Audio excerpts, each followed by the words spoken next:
NTV Wild Talk in partnership with the Kenya Wildlife Service and Wildlife Direct.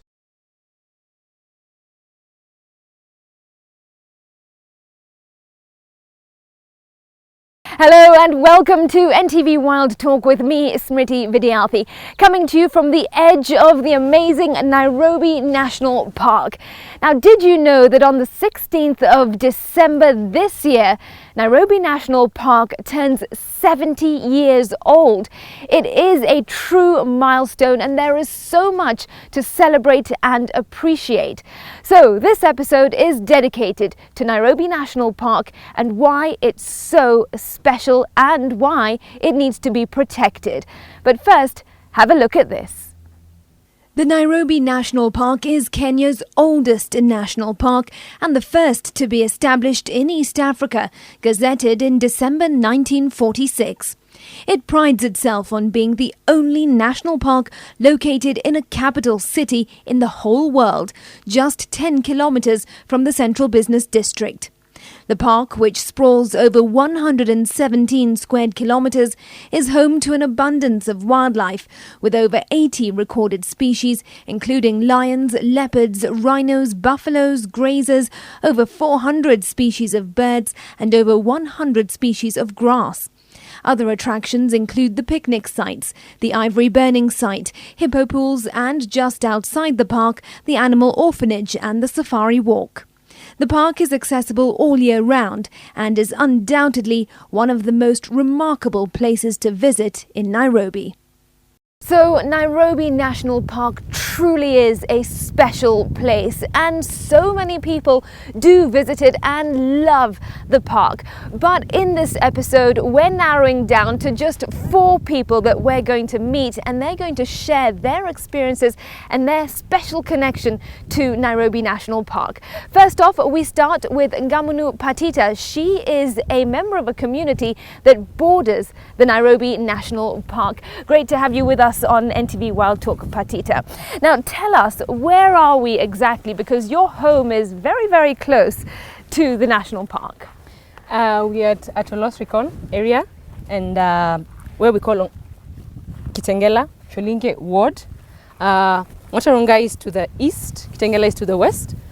And as you can see, this is where we live. This is our home. You can see the animals are there, people's homes are here.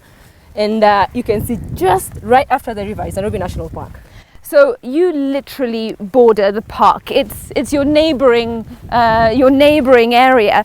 Why is Nairobi National Park therefore so important to someone like you and your community? It is important because it's not only Nairobi National Park, it is part of our ecosystem. We cannot differentiate that part of the land and this part of the land. The only difference is we gave it up as a community for conservation purposes. And as a result, we have a history there, our heritage is there. We actually have our forefathers buried there. So it's not only just a piece of land that has animals on it, but our animals and our forefathers are there. So there is a deep attachment to Nairobi National Park. Yes, it is. I mean, some people may think that you are really lucky to neighbor Nairobi National Park. How often do you and members of the community actually visit the park? I would not call it, it's an everyday thing because you wake up and interact with these animals day and night, because you wake up in the morning and you have animals right outside your home. They stay with your animals. Some of the habitats where the animals come mate and come to get water during the dry season is right in our area, our homeland. And so for us, it's not about visiting. We wake up every morning and it is part of us. So it's not about the season where you guys come and pay a visit. It is part of our life every day. And as you can see right now, if you walk a few meters, you would see different species. You see the zebras, you see the impalas. Someone will call you up and tell you the lions down here, the leopard down here. Yeah. So we know about these things, and it's not something that looks like it's part of our life. All right, well, walk with me as we talk. What's it like neighboring the park? Like you said, you've got cattle in your area. Right beside you've got animals, predators such as lions and leopards. Is there any sort of conflict, or are you actually living in harmony? Yes, there are instances where we have human-wildlife conflict, but it is not so bad. But if there's any interruption, for example, like when they were doing the southern bypass, we saw a lot of lions moving from here as far as Tuisinya, And yes, during the dry season, when there is no water, some of the wild animals come over to this area. But we know where there's interruption. Like if I imagine the SGR going through Nairobi National Park, and you're talking about 2 years of construction, that would definitely increase the chances of or rather interactions of human and wildlife. That will lead to human-wildlife conflict. And not only the predators, we have the herbivores coming onto people's small shambas, and this will definitely make people agitated, because if you have, yes, we have lions or 2 or 3 or leopards that stray, but if you have numerous numbers moving from the Nairobi National Park to this area, that will definitely increase the number of human and wildlife conflict. And in this particular area, we have not had anybody compensated by the government when you lose your animals, or even when you lose your life. Really? And this will actually make people angry, because then we don't only move away to have the animals have a safe place to live and interact with them from that level, but then you have forced them to move from that particular area to this area. I'm not very sure that after the construction, the animals will move back. These are animals, they have their own behaviors. And if they stay in this area for 2 years, chances are nobody will come and push them back to the Nairobi National Park. So really that is a big concern on your part and on the part of the community, because it will affect, your way of life pretty much. Yes, it is. And it will definitely make us feel that the government or the country has not appreciated what we have given to this nation, because then we had actually chosen to just take up the land and continue living there. But then, because it's part of our life, it's our way of life, conservation and livestock production, livestock keeping, the rangelands are in very good use when you have the wildlife and we have the animals. And it's not only in Nairobi National Park, you have it in Masai Mara, Serengeti, where all the pastoralists are found. In Samburu, you'd find this is it's not unique to us. It's unique to our way of life as the Masai people. So to the Masai people and to you, Patita, as a Masai woman, explain to me what Nairobi National Park means to you. How special is it? It is special in this sense. It is our responsibility as a community to take care of those animals, because it's a God-given responsibility. And second, being part of our ecosystem, we have conservancies, like where we are is Lole Conservancy, which has been set up. No fences, as you can see, but this is community land. So where we are right now? Yes, it is just adjacent, but this is a huge area of almost 1,000 acres. That has been about 500, 400 acres given up by this particular person, John King, for conservation. As you can see, he has not put any development on this land. And if you go further south, you can find other more community conservancies that have been set up specifically just to ensure that we have the livestock and the wildlife coexisting peacefully. So in fact, we can even see as we walk that there is dung around here, proving that animals from the park come to this area. Yeah, they do. And as I had just explained to you, during the dry season, the animals move to this area, and during the dry season, the Embakasi River is our border. So the animals come to the river to get water, and so do we to get pastures along the river and water. And that for us we appreciate it, because we would have to move to another area, maybe up to Serengeti or Kilimanjaro, but this is safer for us and closer for us. And some communities move actually as far as from Loitoktok to this area just to get pasture and water along the river. So as a community, how does the park help you, and how do you as the community help the survival of Nairobi National Park? We do aid the survival because this area is what we call the dispersal area. And we actually are continuing to work with partners and encouraging the community members not to fence up their land and to leave it open. And it is something that they do voluntarily. And with more support and effort, we'd actually leave the dispersal area open, ensuring that we have animals moving or crossing from here up to Serengeti and to Amboseli. And it's going to be a plus for us for our livelihood support, as well as gaining revenue for the government. And as well as continuing to develop programs that will ensure that the community continues to sustainably use the land for conservation and for livestock production. Okay, well, you mentioned that, one of your biggest concerns is the construction of the SGR and what impact it will have, and other sort of community development. But what is your message to Kenyans about Nairobi National Park? By Kenyans, I mean people who are watching, or even perhaps the president. First and foremost, the Maasai people gave up this land for conservation. And we have seen the contribution that the Nairobi National Park has done to this country in terms of revenue. And that does not mean that we cannot continue supporting it and sustaining the Nairobi National Park to ensure that continue giving us the revenue, as well as having the dispersal area for the communities and for the wildlife.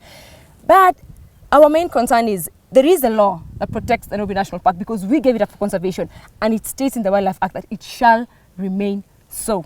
So we think that the government of the day needs to continue respecting the laws of this country and ensuring that if we give up this land for conservation, let it remain for conservation and for community to continue promoting our way of life. And I would ask the president today that this is a niche for this country. China has got a lot of other developments that we go there and see and enjoy, and we are excited about it. But then this is what God has given us. This is what we are sure we can sustain. Even with the climate change, this is the way of life for the communities that continues to make this carbon sinks and the carbon credits that we're talking about in the climate change discussion, to continue to make this a viable way of keeping these rangelands for survival for the wildlife and for communities. We would ask the president to sit down with the communities. There are other alternative routes that we believe we can develop. Already we have a few that we have given to the other stakeholders to discuss about it, and we can come up with a way that we can sustain Nairobi National Park as well as have the SGR, but not through Nairobi National Park and its environs. Patita, thank you so much for sharing your insight with us on NTV Wild Talk. Thank you. So now I am south of the park near Masai Gate, and with me is an award-winning photographer, and that is Paras Chandaria. Great to have you with us on NTV Wild Talk. Thanks for joining us. And Paras, you are also a real avid park goer, and just to bring our viewers up to speed, behind us in the background, that is Nairobi National Park. And Paras, no doubt that is a really special place for you. First off, how often do you actually go to the park?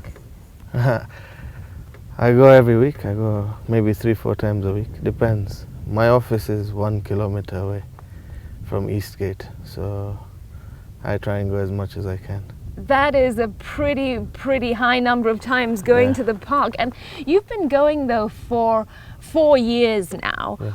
What is it that inspired you to start going to the park and then go every 3 to 4 times a week?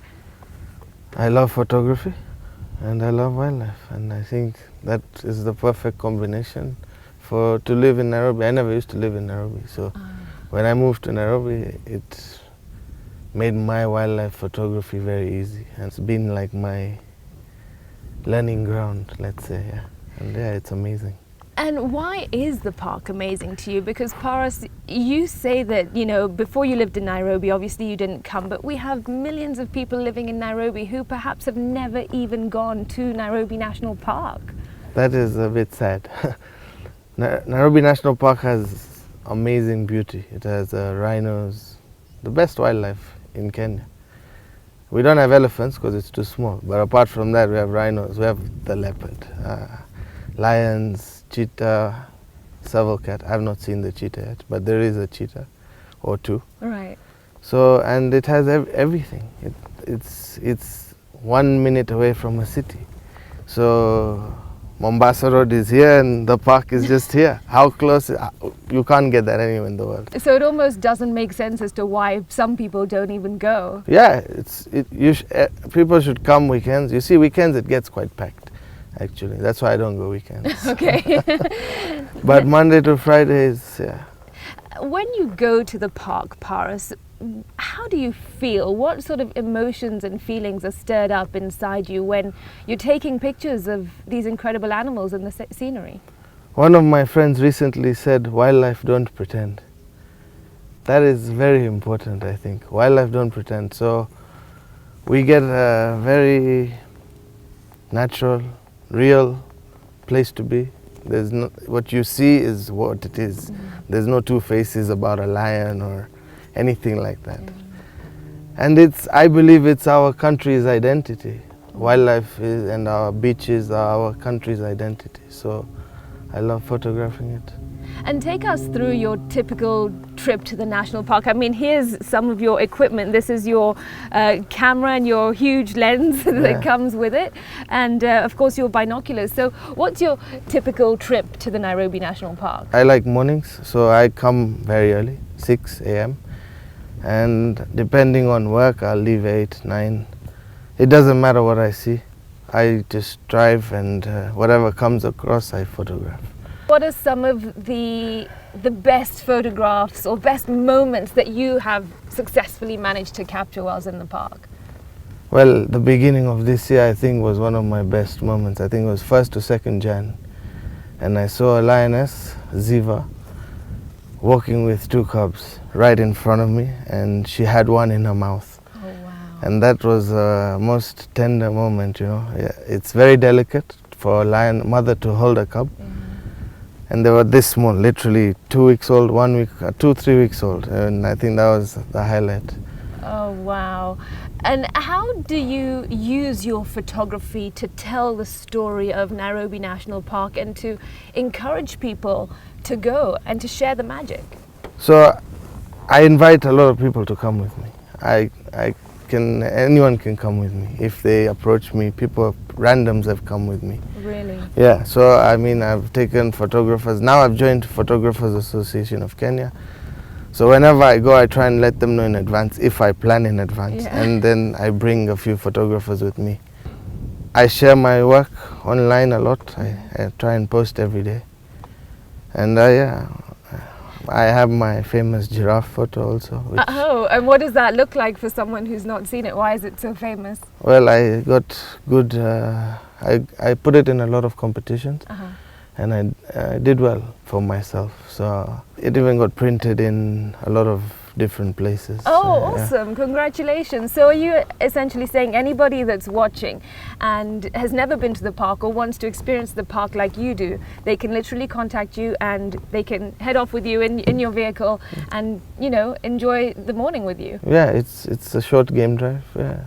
All right. Certain terms, but yeah. Okay, terms and Because conditions like you have apply. to be a kid. I'm not picking anyone up. Fair They enough. meet me there and then, yeah. Okay. But otherwise it's okay, yeah. And Paras, what needs to happen to encourage more people to go to the park? Why should people watching go to Nairobi National Park? Wow. Because it's very easy to get to for all Nairobians. You can learn a lot about wildlife and photography. It's beautiful. It's special. It's a world-class park, let me put it. And Kenya has the best safari in the world. I've been to India, I've been to South Africa. We're number one. So yeah, and I say it's the safari capital of the world. So yeah. Paras, what are your concerns about Nairobi National Park? Because the park is facing certain pressures. What are you worried about? Two things that will kill this park, I believe. One is the wildlife corridor. For gene pools of animals to survive, they need to be able to move in and out to different areas where there's other animals, so lions especially. I've been following lions a lot here, and it's very difficult. So if they just mate internally, it will not be good for the future gene pool of the lions. So the corridors, and they're being shut slowly by slowly. And second, the immediate threat is our SGR. We need the railway. For Kenya, probably we need the railway, but I don't think we need it through this park or even close to this park. And those two issues that you've raised, how do they make you feel when you think about them and the threat towards the park? I think the Wildlife Act should help, but I don't think it's been strongly implemented. Kenya should be number one in conservation. I mean, what we have is priceless.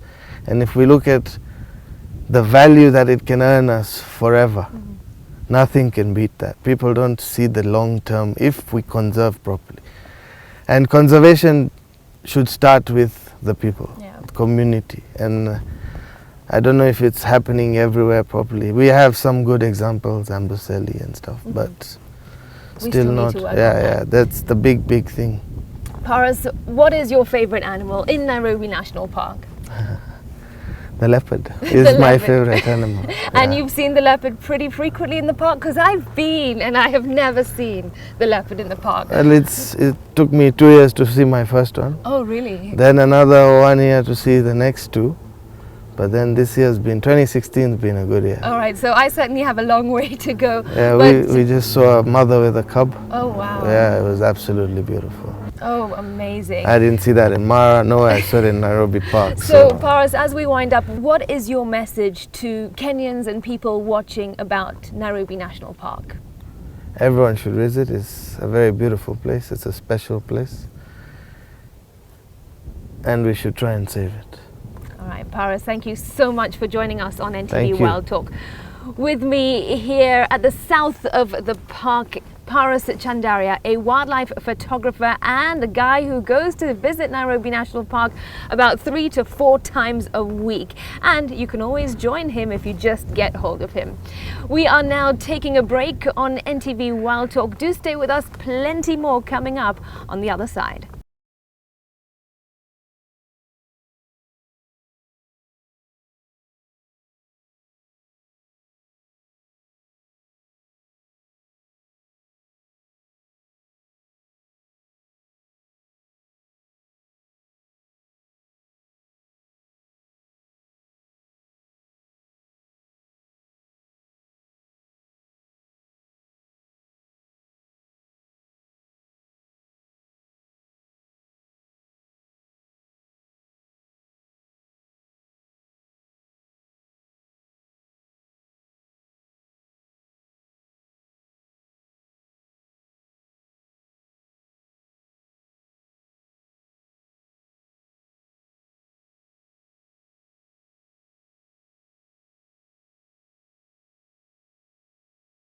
Welcome back to NTV Wild Talk with me, Smriti Vidyarthi. Remember, this episode is dedicated to the Nairobi National Park, and right now I am standing at the edge of the park with an incredible view behind me. That is River Mbagathi, also known as River Embakasi, and beyond that, all those trees in the background is the park. Now with me is Anthony Childs. He is a naturalist, but he is also the owner of a lodge that sits right at the border of the park, at the edge of the park. So Anthony, pleasure to have you with us on the show. Now, this kind of setting is really quite familiar to you. What does the park mean to you? The park is my home. It's a wildlife area next to a city. I've always wanted to live in the wild, and it's where I've chosen to have my business and to live. And how often do you visit the park, and when you are out there, what do you do, because you are a naturalist? Well, I probably visit the park not as often as I'd like, because I have to work as well, but probably every couple of days. I get to go out on my own sometimes with guests. Obviously our guests get to visit the park every day. Of course, of course. And your lodge is Emakoko, that Yes. is at the edge of the park. How critical is the park really to your business as a lodge owner and to tourism in general? Well, I mean, without the park, there would be no lodge. We actually, the lodge is on the edge of this river, and it overlooks the park. It's on private land on the edge. We get wild animals crossing the river to the lodge and in the grounds every day. If we didn't have the wild animals, I couldn't get tourists to come to a wildlife lodge without tourists, without wildlife, I mean. And of course, tourism is so critical to the economy as a whole here in Kenya. It is, yes. Well, it's my chosen field, and tourism is a major foreign exchange earner for Kenya, and one of our biggest parts of our economy, yes. What are some of the best experiences you've had in Nairobi National Park? Well, in terms of wildlife viewing, Yes, well, yes. I mean, just the other day we had a female leopard had killed an impala below a bush, and we actually parked a car next to it, and the cub of the leopard actually was very inquisitive and actually came up to my vehicle and was wandering around the vehicle. We got video, camera footage, everything. Oh wow! It was amazing. Yeah. What a spectacular moment for you. It was. How did that make you feel? I was actually quite shocked at the time, because we spend a lot of time looking for leopards and not finding them. They're very secretive animals, and you don't often see them. There's probably 10 to 15 in this park, but you spend your whole time looking for them, never find them, Yeah. and then it seemed like they're there the whole time. When you actually have them next to you, wandering around your vehicle, it's just unbelievable. It must be. And you know, those are of course the animals that so many people want to see, but you actually spend a lot of time with some animals that perhaps people aren't so keen on, and that is snakes. What is your connection to snakes, and how many do we have in the park? And you know, tell us a bit more about that. Well, snakes has been my hobby since I was about 5 years old. I found a snake in my garden in Nairobi, And my mother thought rather than discourage me, she would encourage me, and so it has become a major interest of mine. And I do a lot of work with snakes in the country, and other creatures and toxins and things like that. There's a good diversity of snakes in the park, as well as diversity of lots of other things. There's probably about 28 species of snakes you can find in Nairobi National Park. So it is home to species of all sorts, and so many as well. Well, what you have in Nairobi National Park, you have this savanna going into sort of some of the forest, the highland. So it's on the it's on the cusp of those two different zones. And so you do get quite a diversity of mammals, birds, everything. It's a very unique place, for sure.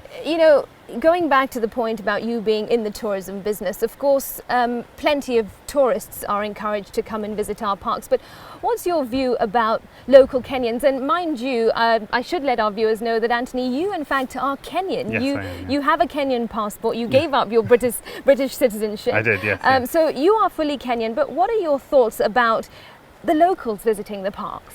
Nairobi is in a perfect position to be used as an educational tool for Kenyans. I mean, they should know about their natural heritage and the natural history of this country. Nairobi National Park was as it was all the way to Tanzania from Nairobi, and this is the last bit that's left, basically. All the animals wander around as they did, and it's our natural history. Yeah, It's our heritage, Yeah. isn't it? And Anthony, what are your concerns about the park? Because we do know it is under some sort of pressure in different ways. What are you worried about? Well, the major thing I'm worried about is the park disappearing completely. What has happened recently is we're having more and more infrastructure development encroaching onto the park, and the pressure on this park is immense, because you have a capital city. A capital city right next door. I mean, 4 or 5 million people. Yeah. You have all of that pressure that's on the edge of this ecosystem. The infrastructure developments that have been going on the edge of the park, in the park, have sort of made the park constricted, and there is a lot of pressure. The wildlife has been behaving strangely because of it. Really? All sorts of things, yeah. And what therefore are your hopes for the future of the park? Because Nairobi National Park turns 70 on the 16th of December, which really is a big number. It's a special birthday. What are your hopes? Well, I hope in 50 to 100 years' time that the Kenyan children can enjoy this park as I did as a child growing up, and can learn about wildlife. But that's the hopes. My worries are that it will not be there. And if we continue to let these encroachments happen without any stop to them, it is going to disappear. And what is your message to Kenyans watching about Nairobi National Park? Nairobi National Park, I think, is a unique and beautiful place. You have to come and visit. I would suggest every Kenyan should come and see this park, and they should be bringing all the schools in here to see it.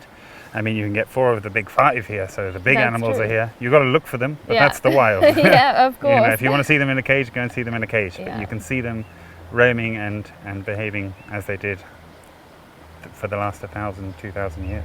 And I can't let you go before we talk about this beautiful setting. This is a river that plays a key role here in the park and the general ecosystem as well. Yes. Talk us through about the significance of Mbagathi or Embakasi River. Well, apparently I've just been told that it means that it never dries up. And actually I have never seen it dry up in the time I've been here. Yeah. The lodge has been where it is for 5 years. It is the beginning of the Athi River. So this is where the Athi River starts, and it's our second biggest river in the country. There's lots of people that live off it further downriver, and it's obviously significant for the Maasai community on the edge for water, and also for the wildlife during the drier season. Right, okay. Anthony, thank you so much for joining us on NTV Wild Talk. Any plans to celebrate the park's 70th birthday? We'll certainly have a sundowner somewhere, looking over the beautiful expanse, and hopefully we might find a leopard in this wonderful valley. I certainly hope so. Anthony, thank you so much for joining us on NTV Wild Talk and sharing your insight about why the park is so special. Okay. Now I'm at Paula Kahumbu's house. She is the CEO of Wildlife Direct, also a conservationist, but also a neighbour, a very close neighbour of the Nairobi National Park. Thank you for welcoming us to your home. Thanks, Riti, and welcome. It's lovely to have you here. Thank you. And Paula, this view that you pretty much wake up to and go to sleep to every single day is incredibly beautiful. It is. This is my TV set. You see that? Yeah. People come here and they say, "Where's your TV?" I don't have one. This is where the world happens for me. I wake up in the morning and have my cup of coffee out here. At night I come home, I'll have a glass of wine, and I'll get to see the most incredible sights, because that's the national park. Yeah. And the boundary is the river. It's just a few hundred meters down there. I get to see things like rhinos on the horizon, giraffe, buffaloes, elands.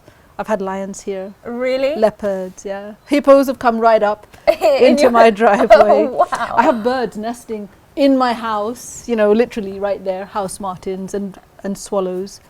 So it's like, it's not quite living completely in nature, but Yeah. it really is very much a wilderness experience. There is no boundary really that stops animals from moving from the park into my home. And how does that make you feel? Because you chose to live here. You could have chosen to live in the city centre with, you know, shops at your doorstep, but you chose this instead. So a lot of people ask me how it is that I can do so much, how I have so much energy, and this is why. And I think it's something which Kenyans forget, people who live in cities forget, that nature rejuvenates you. It's the fresh air, it's the quiet, it's the sound of the animals. You can hear the birds at night, you can hear frogs, bush babies. You can even hear lions roaring at night. Wow. And it's natural. Think about it. It's in our genetic makeup that nature does rejuvenate us. It's where we came from. So, yeah, I feel so relaxed when I'm at home. There isn't a day when I'm, you know, stressed out, actually. I don't blame you. I mean, it really is stunning. But this is obviously your view. But how often do you actually go in there? You probably don't have to do it as often as others to see some wildlife. Oh, no, I go into the park often. Really? The Maasai Gate is less than a kilometre away. I used to have an annual pass. I would go into the park every single day. Now I go into the park several times per month, because if I want to go to town, for me, the most scenic and beautiful way to go, if I have a meeting at 8 o'clock, I go into the park at 6 when it opens, and I get to have the most spectacular game view. The only traffic I meet are buffaloes and zebras and giraffes. It's just the most amazing thing to have on a daily basis. So it's pretty much a game drive every single morning. Oh, yeah. When you head out. It is, and you know, that's in the park, but even going down the road, you've seen it's a dirt road. Yeah. There's wildlife on that road all the time. Why is visiting the park such an important thing to do for not only someone that lives on the boundary, but for any Kenyan or any visitor? It's so important that we do remain connected to nature. When you look at people who live in the city, and I think especially the people who live in the slums, they don't have any greenery anymore around them. The water is totally polluted. We lose touch with nature, and actually nature sustains us. We have to have fresh air, otherwise we're going to be sick all the time. We have to have clean water, or we're going to have all manner of problems. That's why we have such a high mortality rate in the slums, especially with children. It's important that we understand it and we engage with nature on a daily basis. It's really, really critical for our mental health.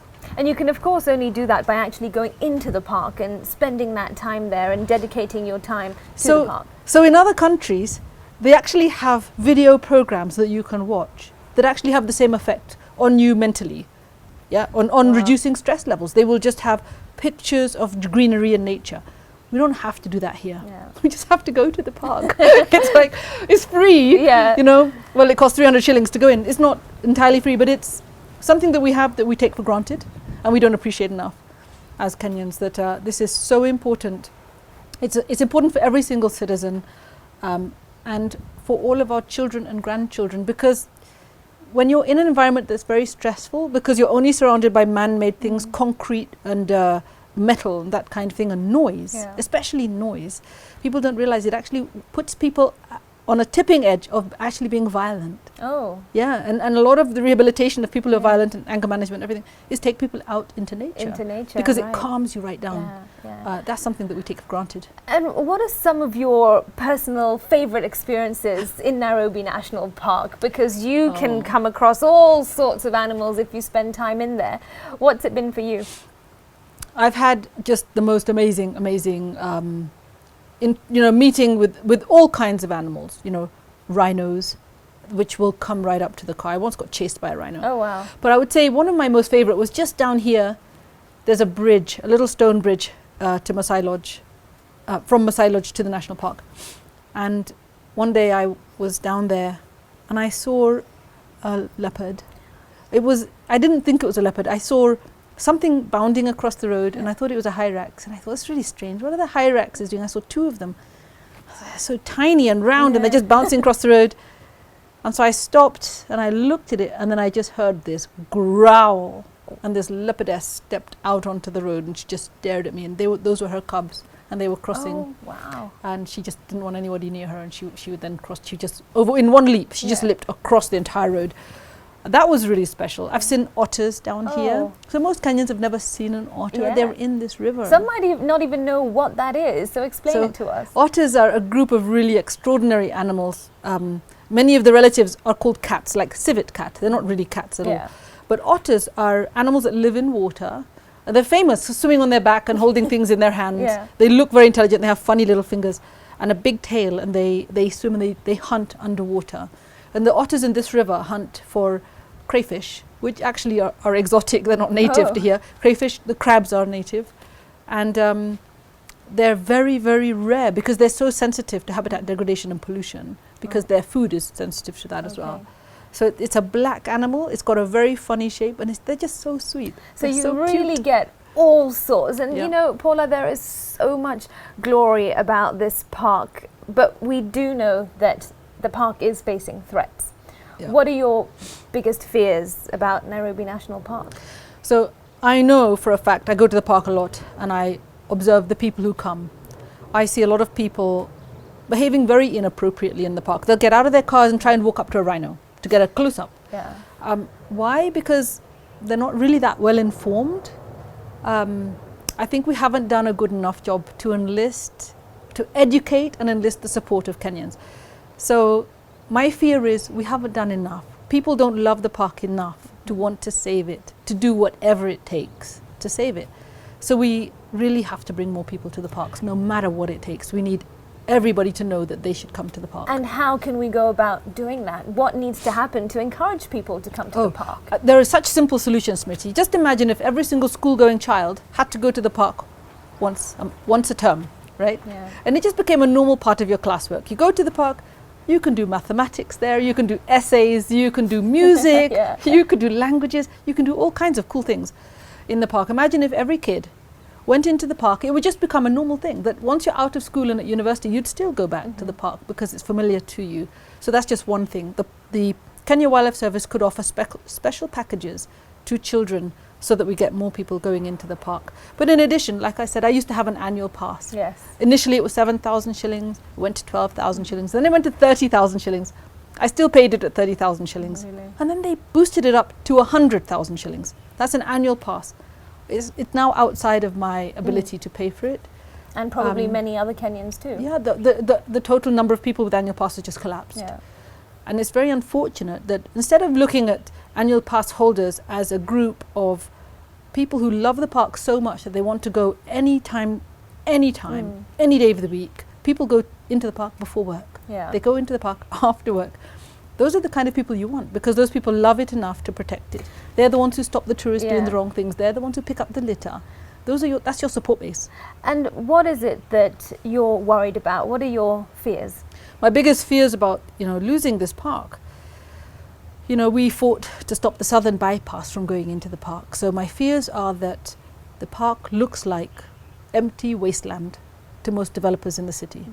They don't know the park. Many of them have never been in the park. They don't value it. They see it as real estate that hasn't been developed. So we're losing it to roads, now railways. I mean, it's shocking to see what's happened with the standard gauge railway just on the very first section of phase 1, where they've already started building the railway just inside the park. It's a huge amount of land that's been damaged. It's an eyesore, I'm sorry, but it's really an eyesore. And it was not necessary. Yeah. The railway could have followed the old railway path. All right, we need a whole other show for a conversation about the standard gauge railway, but clearly that is one of your biggest worries. The Nairobi National Park is celebrating 70 years on the 16th of December. Yes. How are you going to celebrate, and how should we all celebrate?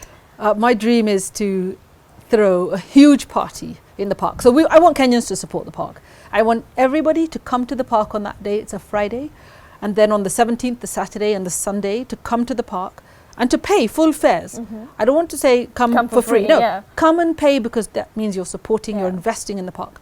And I'm hoping that Kenya's musicians and artists will agree to do a free live performance in the park to celebrate her birthday. All right. And like they say, you know, long live Nairobi National Park. Let's hope she'll have many more birthdays to come. We all hope for that too. Paula, thank you so much for sharing your insights and your personal experiences about Nairobi National Park. Thank you. So those are our 4 guests sharing their experiences and their connection to Nairobi National Park. It is a spectacular place. But for now, we're shifting our focus. It is time for our wild guess question. In what year was Nairobi National Park gazetted? In what year was Nairobi National Park gazetted? To participate, just like the NTV Wild Facebook page. Only answers posted on the timeline post that's associated with this question will be considered. The first person to answer correctly wins a voucher for 2 people for a scrumptious Sunday brunch at the incredible Ole Sereni Hotel. It is the only city hotel located by a game park. So while you fill your stomachs, you'll enjoy stunning views of Nairobi National Park's landscape and grazing animals. The winner also gets free entry for 4 people and a vehicle to any national park of their choice, courtesy of the Kenya Wildlife Service. 1 bottle of wine, courtesy of Wines of the World, and a gift hamper, courtesy of Wildlife Direct.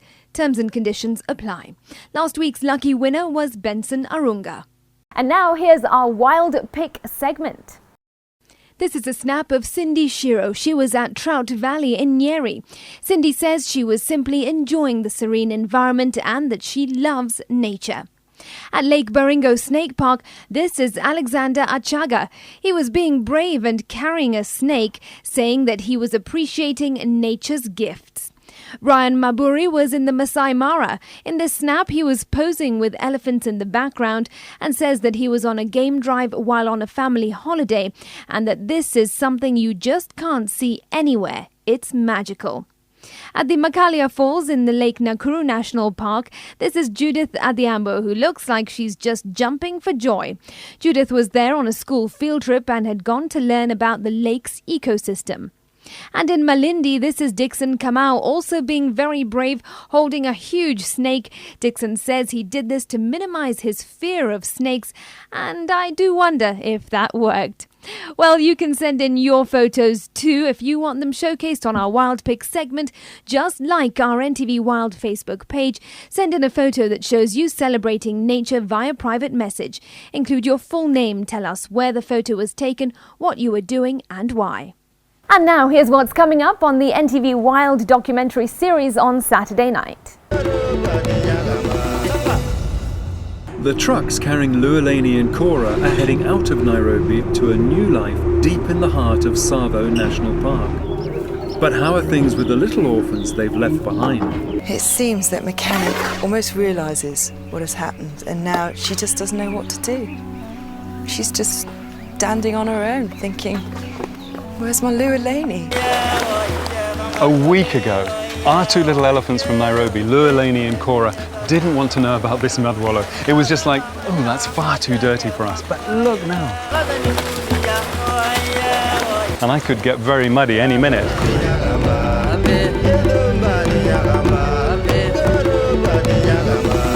Yeah, look at that.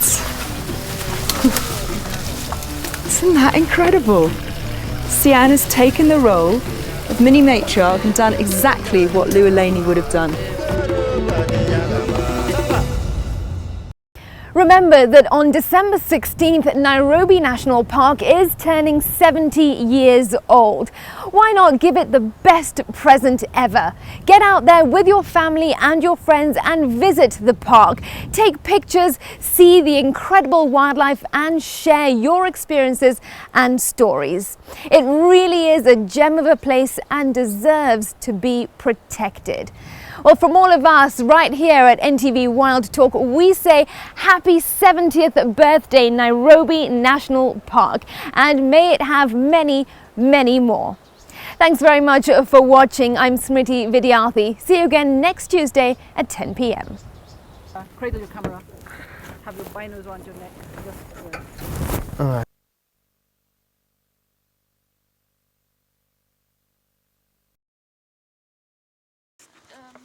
Be behind me in case I drop. Thank you. That's what we want now in the No, the sun on the sun. water. The sun This is really nice. Yeah, just like a real You're demolishing the team now. Okay, I need to move from here. Is it my Paris? Ready? Wait. Okay.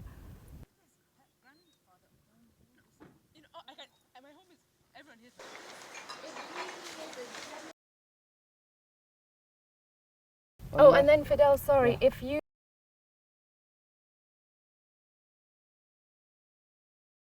NTV Wild Talk in partnership with the Kenya Wildlife Service and Wildlife Direct.